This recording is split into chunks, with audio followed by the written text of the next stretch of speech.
What if there was a unit so feared that even the Hells Angels themselves whisper its name? They don't answer to chapters. They don't recognize borders. Their only loyalty is to blood and silence. And to join them, you must first kill. Hidden behind the chaos of 66 countries and nearly 6,000 members lies a shadow brotherhood, one that operates like an invisible military inside a motorcycle empire. This isn't about rebellion anymore. This is organized fear. This is the Nomads. The elite within the elite. Most people think they understand the Hells Angels' loud engines, leather jackets, brotherhood, and rebellion. But what most of the world never sees is the hierarchy within the chaos. Deep inside this sprawling network of 592 chapters across 66 countries lies a secret division, a unit so exclusive, so ruthless, that even longtime angels refer to them with caution. They are known only by one name: Nomads. Unlike every other Hells Angels chapter that claims territory, California, Toronto, Sydney Nomads belong nowhere. Their bottom rocker doesn't show a place, it shows a single word: Nomads. That single word means something profound in the outlaw world. It means you answer to no local president, no city boss, no border, and often not even to national authority.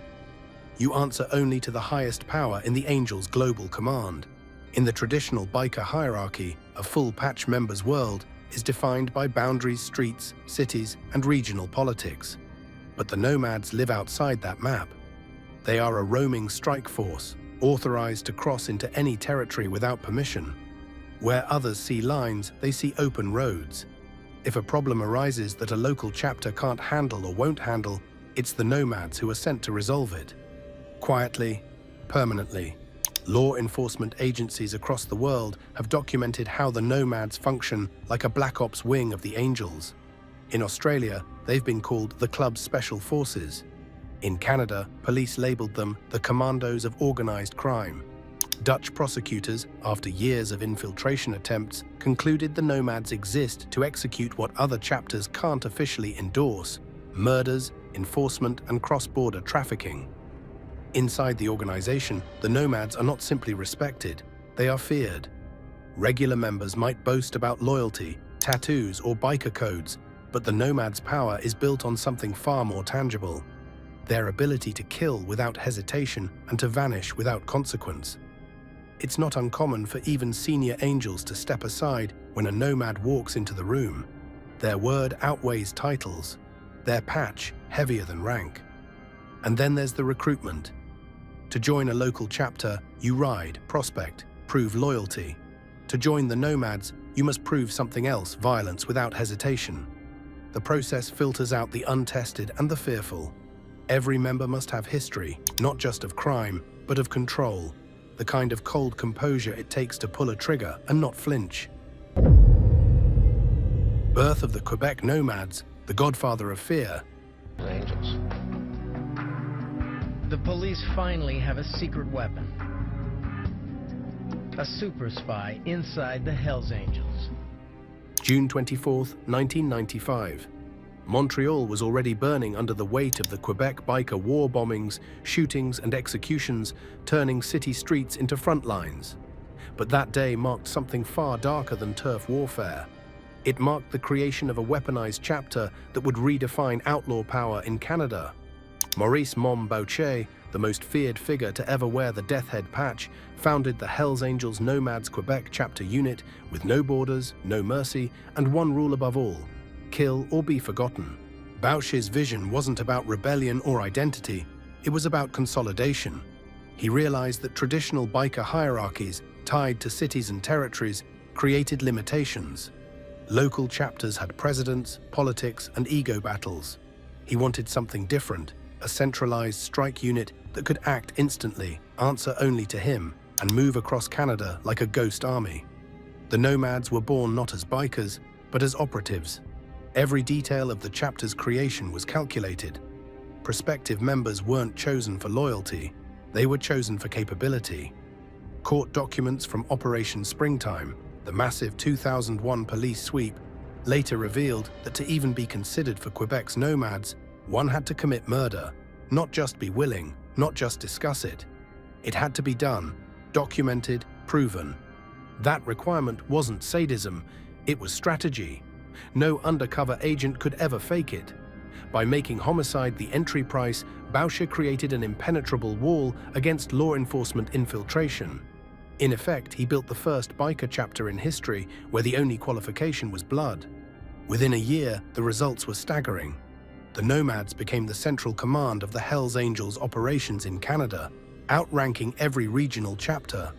They weren't merely members, they were administrators of violence.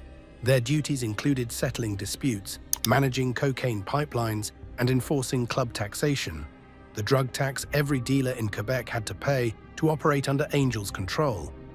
Law enforcement would later describe Boucher's leadership style as corporate. Every member had a role. Some were killers, some were couriers, and others were coordinators. But all were loyal to one thing, the system of power Boucher had built. He called it La Table.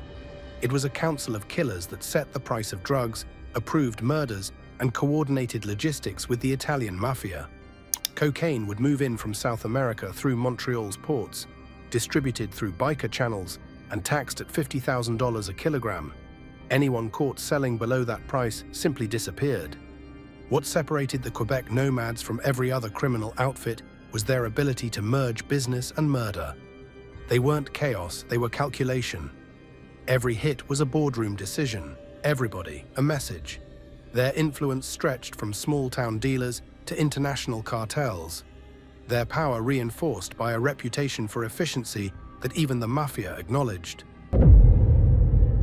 Murder as a membership requirement, blood before brotherhood. It goes boom, and when they blew it, they didn't give a shit. For most outlaw bikers, membership begins with loyalty. You hang around, earn trust, prove commitment, and one day, the patch is yours. But for the Nomads, loyalty isn't measured by time or trust. It's measured in blood. To wear their patch, you must have killed. Not metaphorically, not by rumor documented, confirmed, and proven beyond doubt. Murder isn't a consequence of their world, it's the price of admission. Maurice Mom Boucher designed this system in the mid-1990s when paranoia and infiltration were tearing outlaw clubs apart. Police informants were crippling entire chapters across Canada and the United States. Undercover agents had successfully infiltrated gangs, posing as mechanics, bodyguards, even prospects. Boucher saw a weakness. If anyone could prospect, anyone could betray. His answer was ruthless simplicity. Make the initiation so extreme that no cop could ever complete it. The murder requirement didn't just protect the organization, it reshaped it. It turned recruitment into filtration. Each kill became both proof of loyalty and a criminal fingerprint the club could use as leverage forever. Once you'd killed for the Nomads, you could never truly leave. Your crime bound you to them. The blood you spilled was your lifetime contract. One of the most chilling examples came from the case of Stéphane Goddas-Guertin, a young biker desperate for Nomad status. On June 26, 1997, he and fellow Angel André Toots Toussaint targeted prison guard Diane Levine as she left work in Montreal. Riding double on a motorcycle, they pulled alongside her car and opened fire, killing her instantly. The act was senseless to the public, but to the club, it was initiation. Within days, Guertin and Toussaint were accepted as prospects half-patched, halfway human. Wiretaps later captured Toussaint calling his wife to brag, "I got my patch yesterday." She responded, "I'm so proud of you." In that single exchange lay the horror of Nomad culture murder normalized. Violence celebrated as achievement. The patch system became their resume. Each symbol on their vest documented what others would call atrocities. Police later uncovered ledgers and coded notes showing that each kill was recorded. Every member's contribution was logged, creating a black market ledger of death that doubled as insurance. Betray the club, and they wouldn't just expose your crimes, they'd replay them in court. It was a system of loyalty enforced by guilt. International expansion, Nomads worldwide. What began as a Canadian experiment in control didn't stay contained for long. By the late 1990s, the Nomads concept had crossed oceans, embedding itself into the Hells Angels network like a second bloodstream. Across Europe, Australia, and beyond, new Nomads chapters appeared, each operating with the same terrifying autonomy that made the Quebec model untouchable. They had no borders, no oversight, and no limits. The United Kingdom was among the first to see this transformation. In February 1989, the Hells Angels Nomads England chapter was officially established, marking a turning point in European outlaw culture. Their website described them as men of great character, strength, and honor. But behind the rhetoric lay something darker. Law enforcement would soon learn that this chapter's independence wasn't poetic. It was lethal. In 1997, senior English nomad Stephen Grumps Cunningham vanished after boarding a ferry to the Netherlands.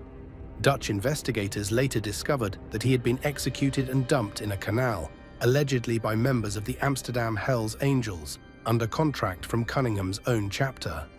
His crime wasn't betrayal of the club itself. His death revealed an unsettling truth. Nomads were autonomous enough to arrange cross-border assassinations against their own members. Loyalty wasn't protection, it was probation. In Germany, police raids during the 2000s uncovered Nomads chapters running weapons pipelines that stretched from Eastern Europe to Scandinavia. One 2009 arrest in Potsdam, during the opening of a new Hells Angels pub, exposed a fugitive nomad wanted for arms trafficking. He'd been living openly among his brothers, protected not by secrecy, but by the simple fact that law enforcement didn't know which country's jurisdiction he belonged to. The patch Nomads meant everywhere and nowhere. In the Netherlands, authorities fought a losing war against the club's presence. Investigators described their operations as borderless business. Nomads from Denmark would appear in Amsterdam one week, then vanish into Germany the next. They weren't fugitives in hiding, they were operators in motion. The structure made traditional law enforcement tactics obsolete. You couldn't raid a territory that didn't exist. Australia's Nomads took the system even further. Originally established in Sydney during the 1980s, the Australian Nomads became known as the enforcers of enforcers. They weren't just internal muscle, they handled international coordination, arms deals, and political corruption through Bicky networks that spanned the Pacific. Police task forces repeatedly called them untouchable. In 2012, Australian intelligence confirmed that the Nomads were actively supporting organized crime in Southeast Asia, particularly through methamphetamine distribution and weapons trade. The global spread of Nomads chapters reflected a new form of criminal evolution. These were no longer localized gangs competing for neighborhoods.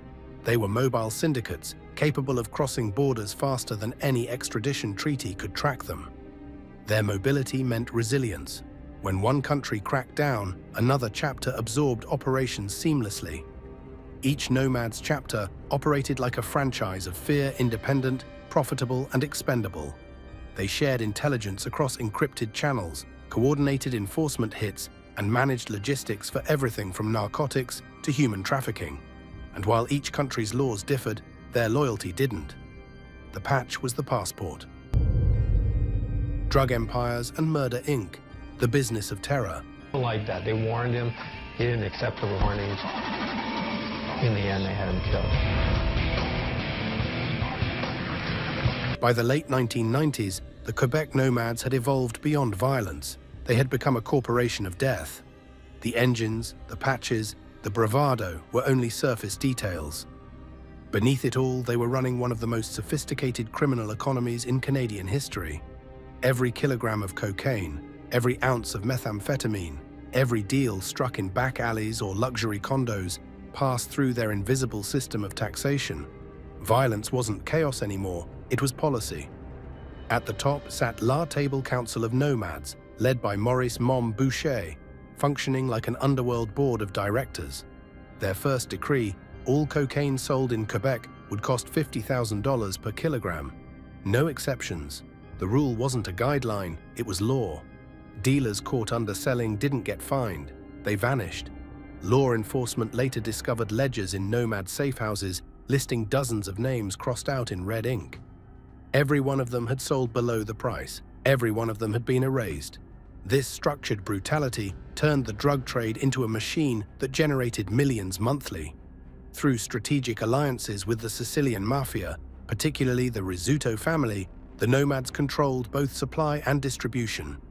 Cocaine flowed from South America into Montreal's ports, where mafia contacts handled import logistics and biker couriers managed inland transport.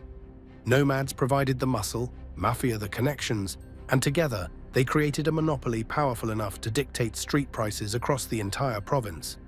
It wasn't just drugs. The Nomads diversified into protection rackets, money laundering, and contract enforcement.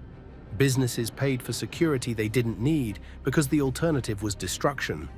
Bar owners, strip clubs, and even construction companies fell under their umbrella. Every dollar that entered the underground economy passed through Nomads' hands. For the first time in Canadian criminal history, one chapter had successfully centralized organized crime under a single violent management structure. But empires built on fear are empires built on paranoia. The system devoured its own. When internal disputes over profits arose, executions followed. One of the most infamous victims was Louis Melu Roy, president of the Trois-Rivières Hells Angels chapter and a founding member of the Nomads. After questioning Boucher's pricing system, Roy was invited to a 5th anniversary party for the chapter. He never came home. His body was never found. Police later confirmed he had been murdered on direct orders from La Table. In the world of the Nomads, disagreement was treason. Their efficiency stunned law enforcement. The Nomads operated like a multinational conglomerate, complete with accountants, couriers, and enforcers. Wiretaps revealed coded conversations about contracts and deliveries, terms that referred as often referred to human lives as to drugs. Investigators began to call them Murder Inc. North Network, where violence wasn't emotional, it was transactional. Every hit had a budget. Everybody was an invoice. Between 1994 and 2002, more than 160 people died in the Quebec Biker War. Roughly half were directly linked to the Nomads' enforcement of drug discipline. Their message to rivals, police, and partners was the same: control isn't declared, it's demonstrated. Digital Nomads of Death, evolution in the shadows. When the engines quieted and the street wars faded, the Nomads didn't die, they adapted. The 21st century turned its methods from asphalt to algorithms. What once required guns, safe houses, and coded phone calls could now be done with encryption, cryptocurrency, and a laptop. The Hells Angels Nomads were no longer just riders. They were architects of a digital underworld that made geography irrelevant. Investigators in Canada and Europe began noticing a new pattern around 2015. The Nomads' public visibility had dropped sharply. No flashy clubhouses, no loud rallies, no visible leaders.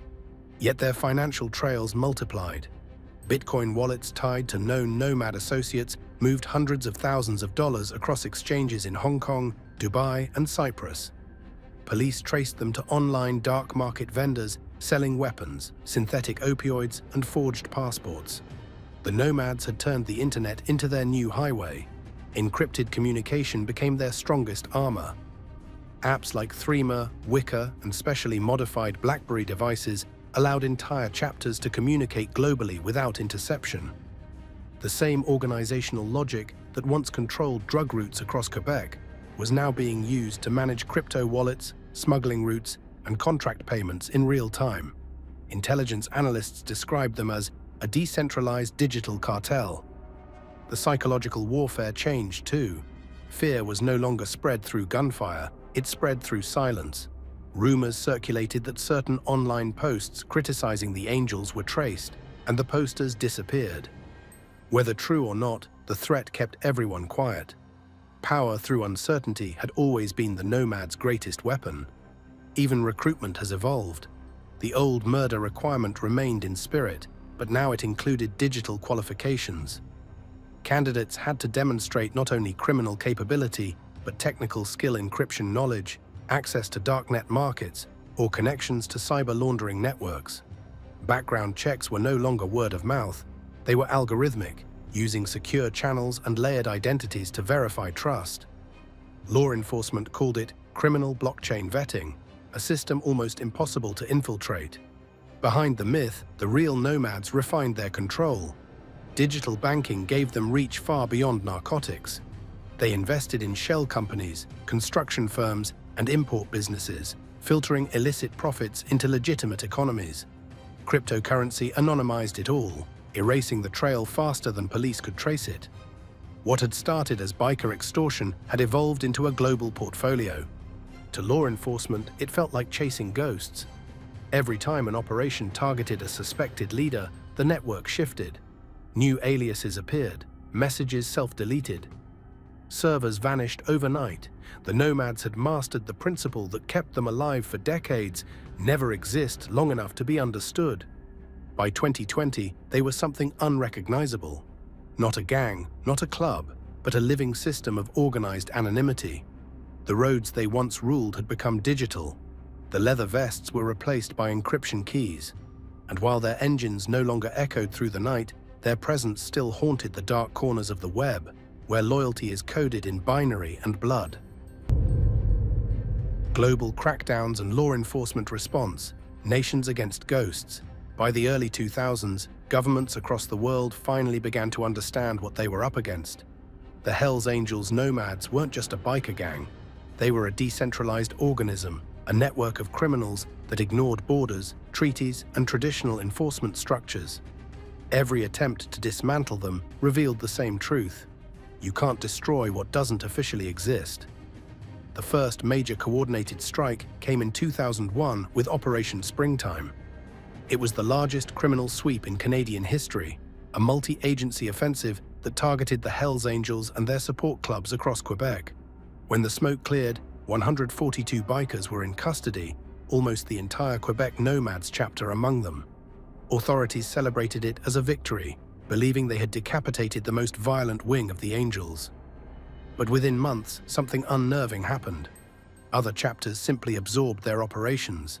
The Trois-Rivières chapter stepped in, taking over coordination duties, and membership in Quebec increased. The Nomads hadn't fallen, they had multiplied.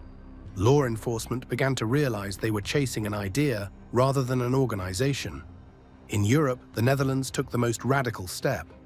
After years of investigating murder, extortion, and drug cases tied to Nomads chapters, Dutch prosecutors argued that the Hells Angels were not a club, but a criminal organization designed for violence. Their legal filings described the Nomads as the operational brain of the Angels, responsible for enforcing control through intimidation and murder. The Dutch courts agreed. In 2019, they became the first country to officially ban the Hells Angels outright. Belgium followed, criminalizing membership entirely. Police intelligence reports made it clear why. Nomads chapters were coordinating cross-border trafficking networks that stretched from Antwerp's docks to Eastern Europe's arms dealers. Even when leaders were arrested, operations continued. Emails, encrypted calls, and offshore bank accounts kept the machine running. It wasn't just organized crime, it was organized continuity. Australia's approach was different. State governments created anti-bikie task forces, deploying military-style raids on known Nomads properties and freezing assets through anti-consorting laws.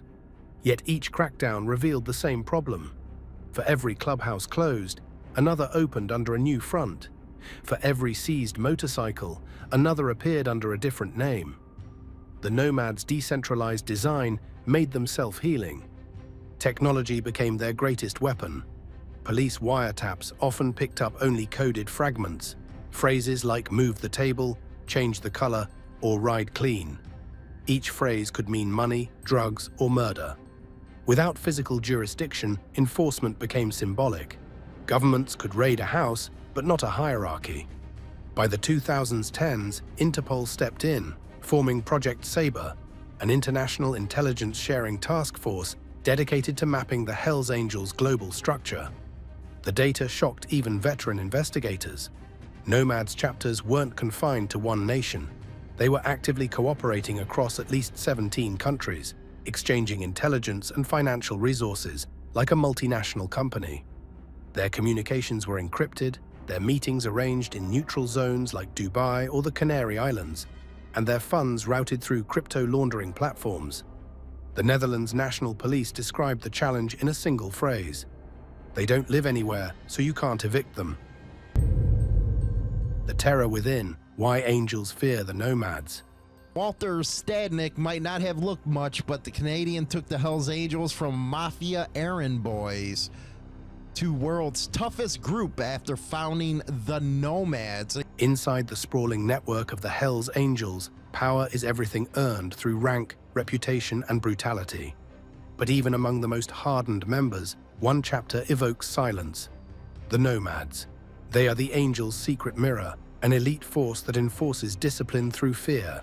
Regular chapters see them not as brothers, but as executioners with patches. And for good reason. When the Nomads arrive, it usually means someone inside the organization has crossed a line that can't be uncrossed. The Hells Angels are built on the motto, Angels Forever, Forever Angels. In theory, it means loyalty for life. In reality, it's a warning: once you're in, you're never out. The Nomads exist to enforce that law. They don't punish outsiders, they punish betrayal from within. Former members who defected to law enforcement have described the atmosphere they create as controlled terror. Even high-ranking presidents tread carefully when Nomads are in the room.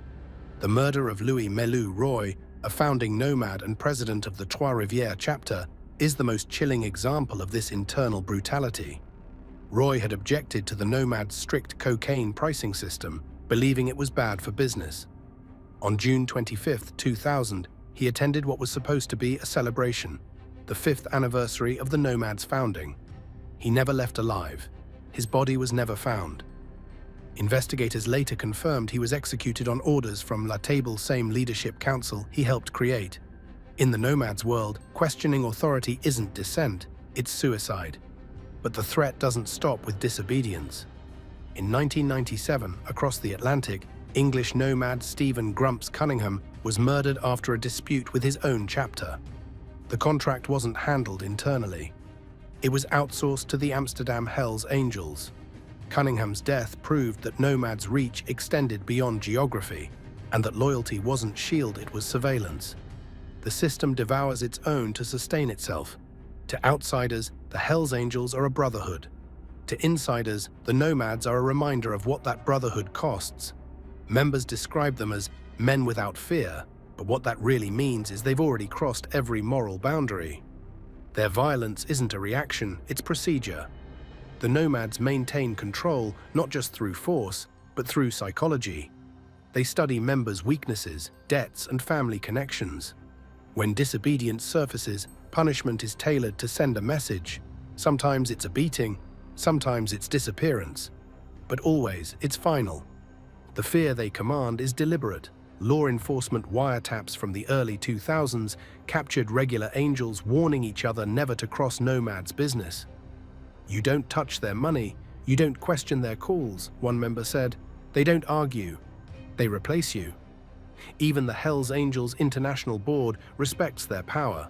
Nomads often act as mediators in global disputes between chapters, but their involvement carries the weight of death. If they arrive at negotiate, the decision is already made. The result might be exile, or it might be execution. Either way, no one refuses. The Shadow Empire, the Hells Angels' invisible kingdom. By the time the world began to piece together what the Nomads truly were, they had already evolved beyond comprehension. Beneath the roar of Harley engines and the illusion of chaos, they had built something unprecedented. A global, decentralized criminal empire operating without borders, titles, or mercy. To the public, they were the Hells Angels' most secretive chapter. To the underworld, they were the ruling shadow. What makes the Nomads so terrifying isn't their size, it's their structure. They don't rely on hierarchy the way traditional crime families do. There's no fixed leader, no defined territory, and no permanent headquarters. Each Nomads chapter operates like a node in a neural network, autonomous, adaptive, and connected through encrypted communication. If one node is destroyed, the system reroutes. The empire survives. Law enforcement officials across Canada and Europe have called them the Ghost Syndicate, an organism that exists everywhere and nowhere at once. Their strength lies in invisibility. While regular Hells Angels chapters display their colors proudly, marking their territory with patches and public runs, the Nomads thrive in the unseen. They infiltrate, they observe, they act when others can't. Former members describe them as the angels that never sleep. When tensions rise between chapters, it's the nomads who appear uninvited, their arrival signaling that the matter will be resolved, one way or another.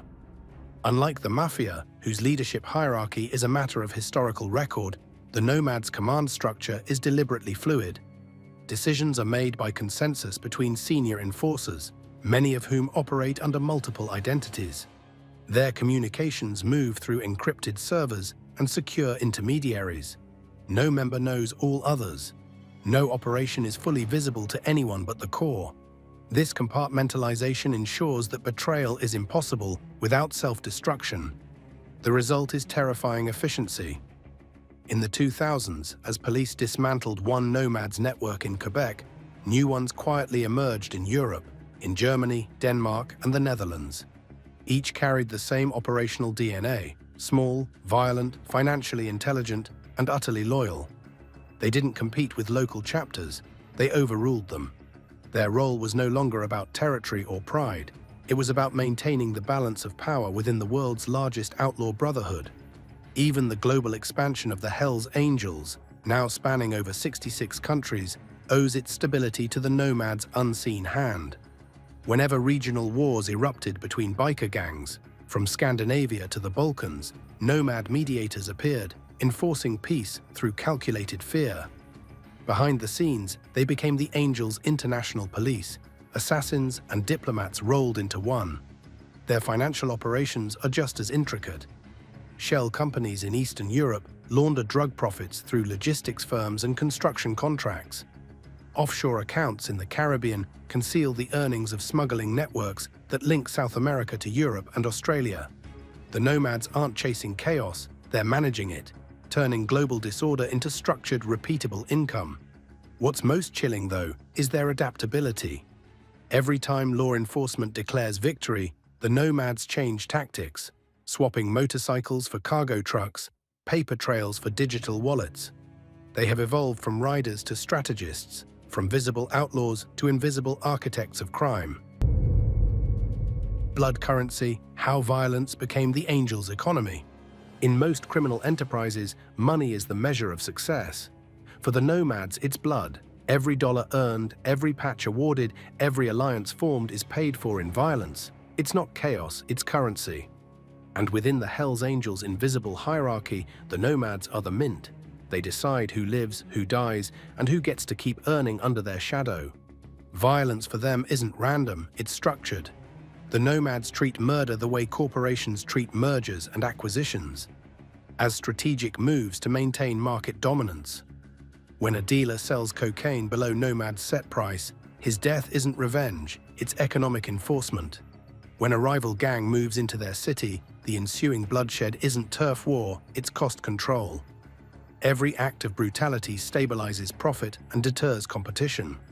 By the late 1990s, law enforcement uncovered that the Nomads had weaponized fear into a business tool. Boucher's Quebec Council Law table didn't just dictate drug prices, it decided who could sell, where, and for how much. Anyone operating outside that structure faced execution. This brutal consistency built an empire worth tens of millions in annual revenue. Police wiretaps recorded Nomads joking about writing invoices after shootings, a chilling euphemism for collecting payments after murders sanctioned by the club. But their economy extended beyond narcotics. Extortion, protection rackets, and money laundering formed a triad of profit streams, all backed by violence. Business owners across Montreal, Laval, and Sherbrooke paid insurance fees to avoid broken windows or worse. The Nomads didn't need contracts. The fear was contract enough. If a business owner refused, his bar might burn down overnight, or he might vanish before dawn. Their alliance with organized crime families like the Rizzutos turned this violence into legitimacy within the underworld. The mafia provided logistics and financial cover. The Nomads provided enforcement. Together they created a closed-loop system of control where money and murder fed each other endlessly. One of the most revealing moments came during Operation Springtime in 2001, when prosecutors presented ledgers recovered from Nomad safe houses. They weren't filled with financial figures, but with initials, dates, and cryptic notes like paid in full or settled. Every one of those entries, investigators learned, represented a human life.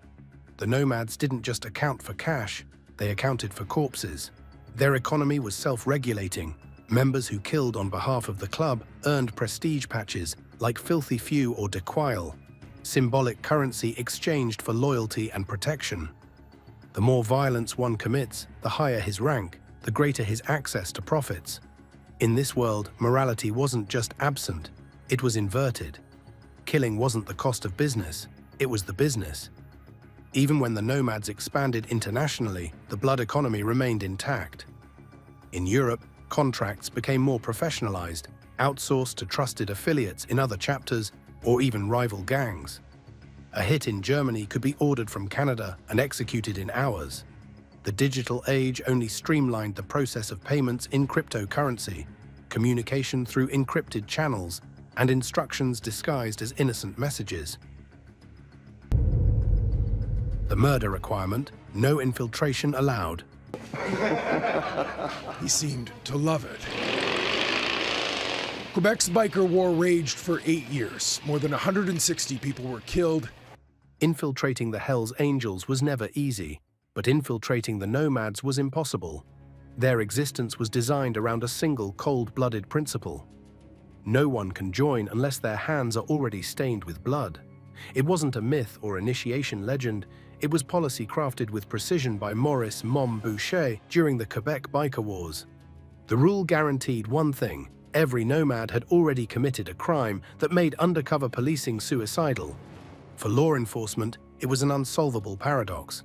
Traditional infiltration relies on trust and patience building credibility over months, sometimes years.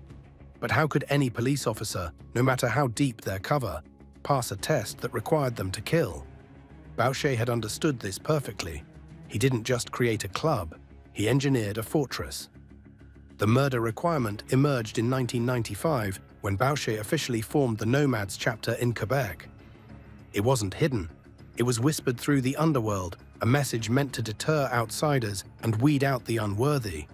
If you wanted the Nomads patch, you had to prove your loyalty with blood.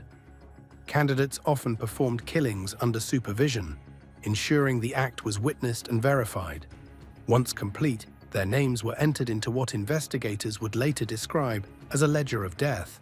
That record doubled as insurance proof of loyalty and blackmail if needed.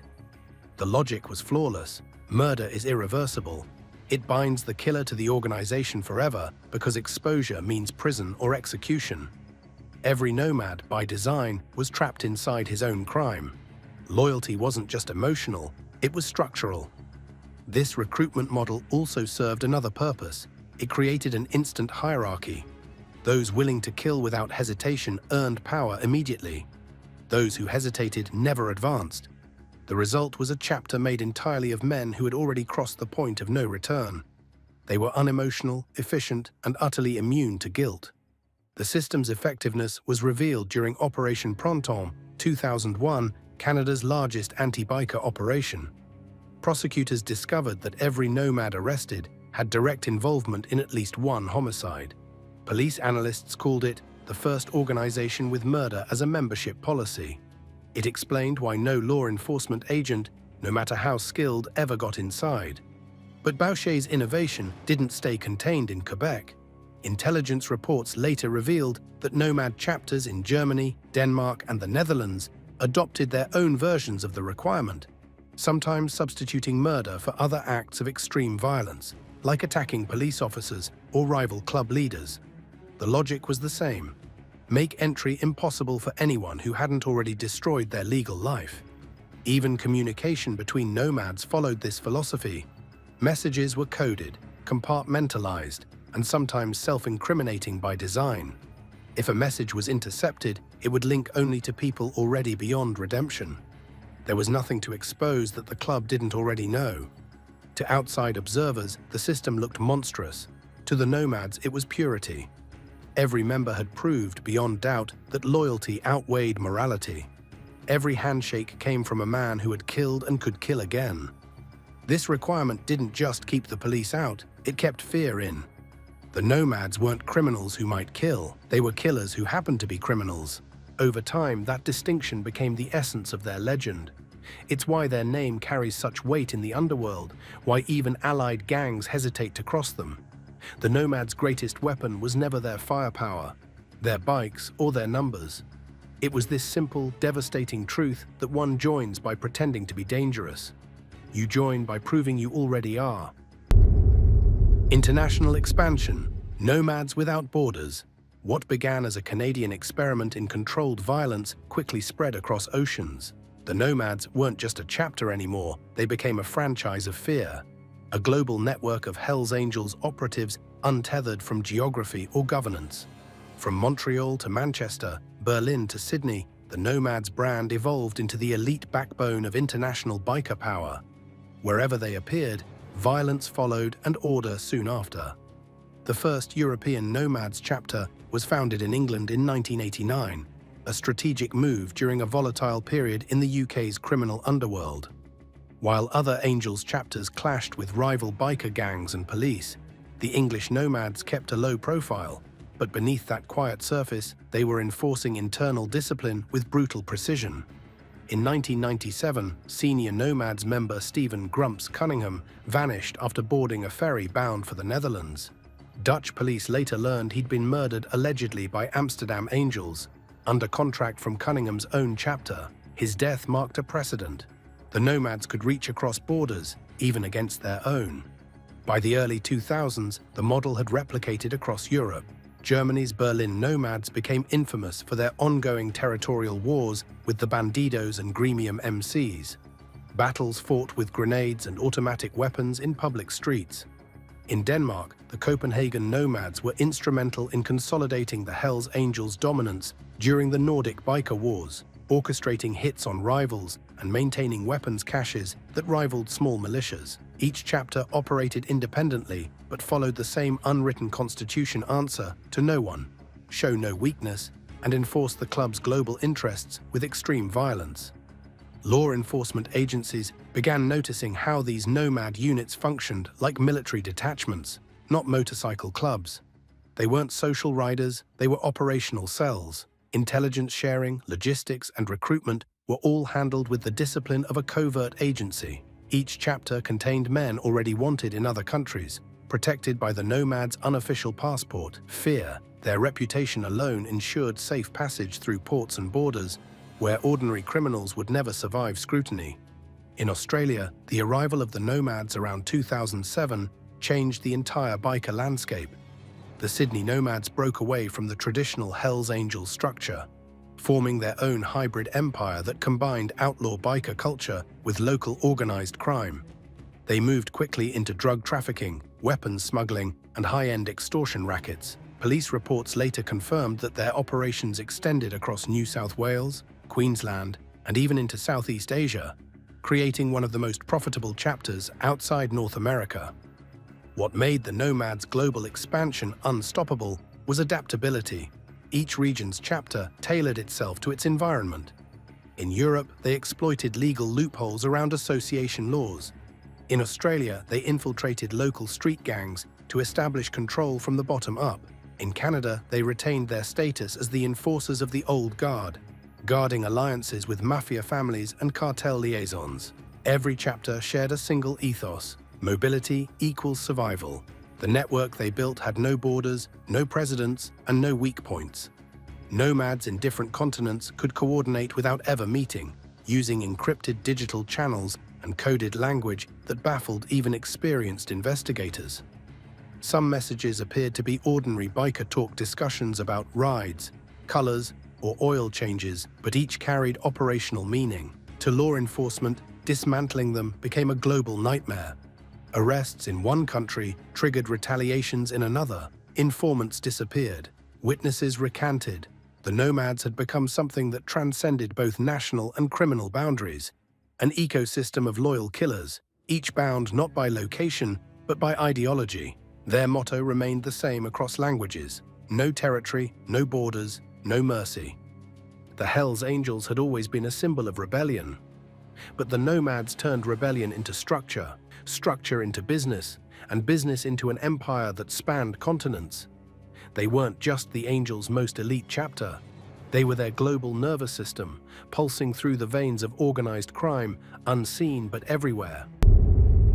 The government cracked down when nations fought the Nomads. When governments realized what the Nomads had become, the response was immediate and desperate. Conventional policing couldn't contain them. Local task forces failed. Even national agencies found themselves chasing ghosts. The Nomads weren't a chapter that could be raided or a clubhouse that could be closed. They were everywhere and nowhere, men without borders, operating above jurisdiction. To fight them, nations had to rewrite their laws. The Netherlands became the first country to make a bold move. After decades of escalating biker violence, Dutch prosecutors built a case to ban the Hells Angels entirely. But their argument didn't rest on typical criminal charges. Instead, they focused on ideology, the culture of violence that defined the Nomads. They presented evidence of internal awards for brutality, photos of patches like Filthy Few and Dequeel, and proof that these patches were earned through verified acts of violence. The Dutch courts concluded that the Hells Angels weren't a motorcycle club. They were a paramilitary organization. In 2019, the ban became the first of its kind. Belgium followed soon after, declaring the Hells Angels an illegal organization and criminalizing membership itself.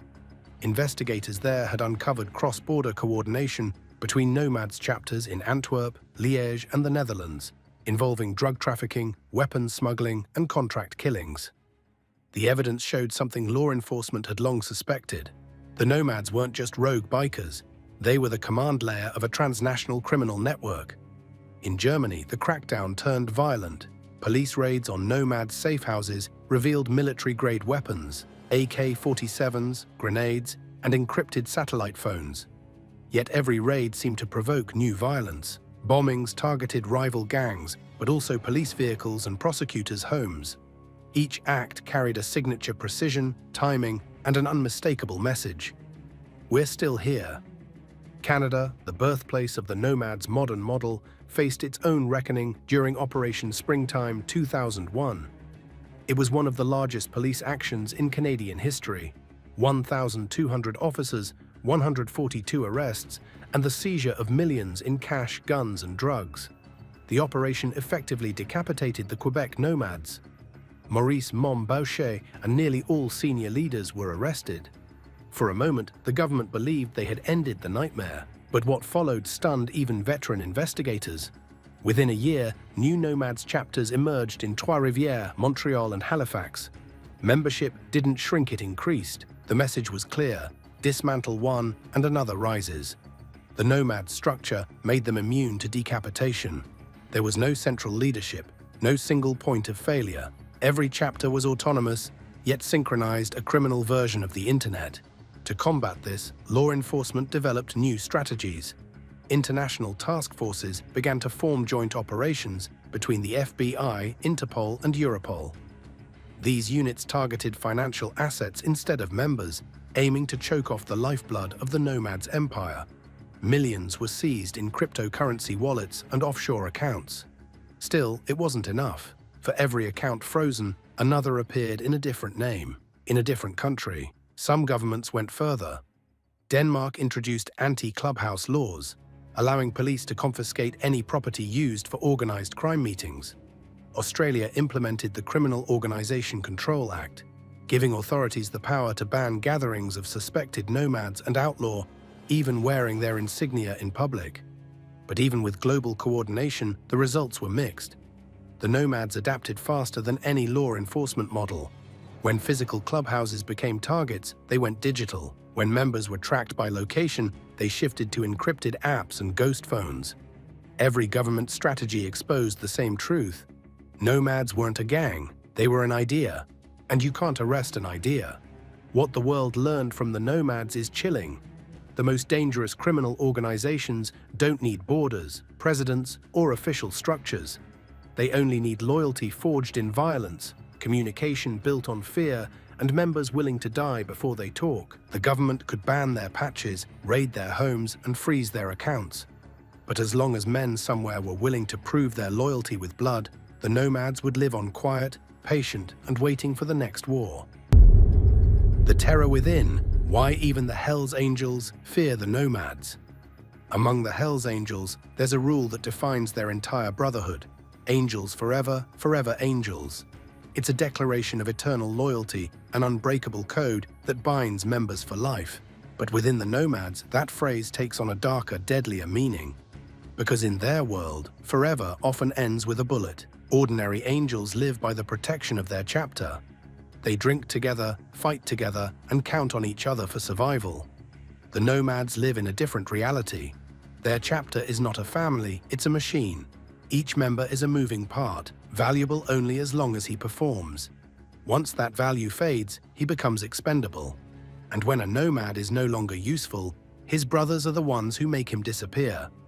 Take Louis Melu Roy, a founding member of the Quebec Nomads.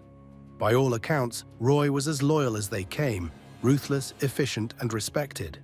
But when he disagreed with Maurice Montbochet about cocaine pricing and internal profits, his loyalty became irrelevant.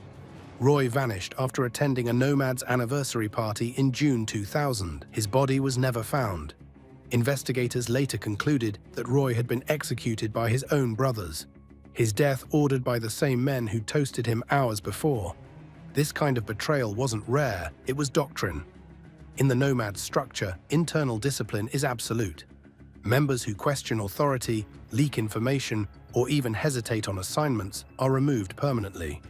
The English Nomads showed the same ruthlessness when Stephen Grumps Cunningham was killed after a dispute with his chapter. His murder was outsourced to the Dutch Angels, a contract killing that proved even distance couldn't save a marked man. Inside Nomad circles, these purges serve a dual purpose. They erase weakness and reinforce fear. Every member knows he's only as safe as his obedience. There are no warnings, no second chances. Survival depends on silence, loyalty, and performance. And that's why even full-patch Hells Angels tread carefully around Nomads. Regular Angels might brawl, shoot, or intimidate, but Nomads are trained to kill efficiently. They don't posture, they don't threaten, they execute. Law enforcement sources describe them as biker assassins, operating with a professionalism more akin to military units than street gangs. Their operations are timed to the second, often carried out in public without panic or hesitation. When the Quebec biker war reached its bloodiest phase, witnesses reported killings so precise that investigators compared them to tactical strikes. The psychological dominance of the Nomads inside the Hells Angels can't be overstated. Even high-ranking chapter presidents lower their voices when discussing them. They represent the organization's purest embodiment of violence. A reminder that in the Angels' hierarchy, power doesn't come from seniority or territory. It comes from fear. This terror extends beyond the club. Rivals know that crossing the Nomads means total annihilation. Police know that arresting one means retaliation. Informants know that betrayal is a death sentence that can reach across oceans. The Nomads' reputation does more than protect them. It paralyzes anyone who might act against them. But beneath the myth lies something more haunting. The Nomad structure ensures no one ever truly wins, not even them. The same system that makes them untouchable also consumes them from within. Each killing cements loyalty, but erases trust. Each purge strengthens discipline, but weakens brotherhood. It's an empire built on paranoia, where every handshake hides the possibility of betrayal, and yet they endure. Because in their world, survival isn't about trust, it's about control. The Nomads have become the invisible enforcers of the Hells Angels global network, the shadow operators who ensure rules are followed through terror rather than respect. Ask any angel about the Nomads, and you'll see it. The pause before they answer, the glance over the shoulder, the change in tone. It's not reverence, it's fear. Fear of the men who don't need patches to prove who they are. Fear of the brothers who kill brothers to keep the machine alive. Fear of the shadow empire that rides under one word.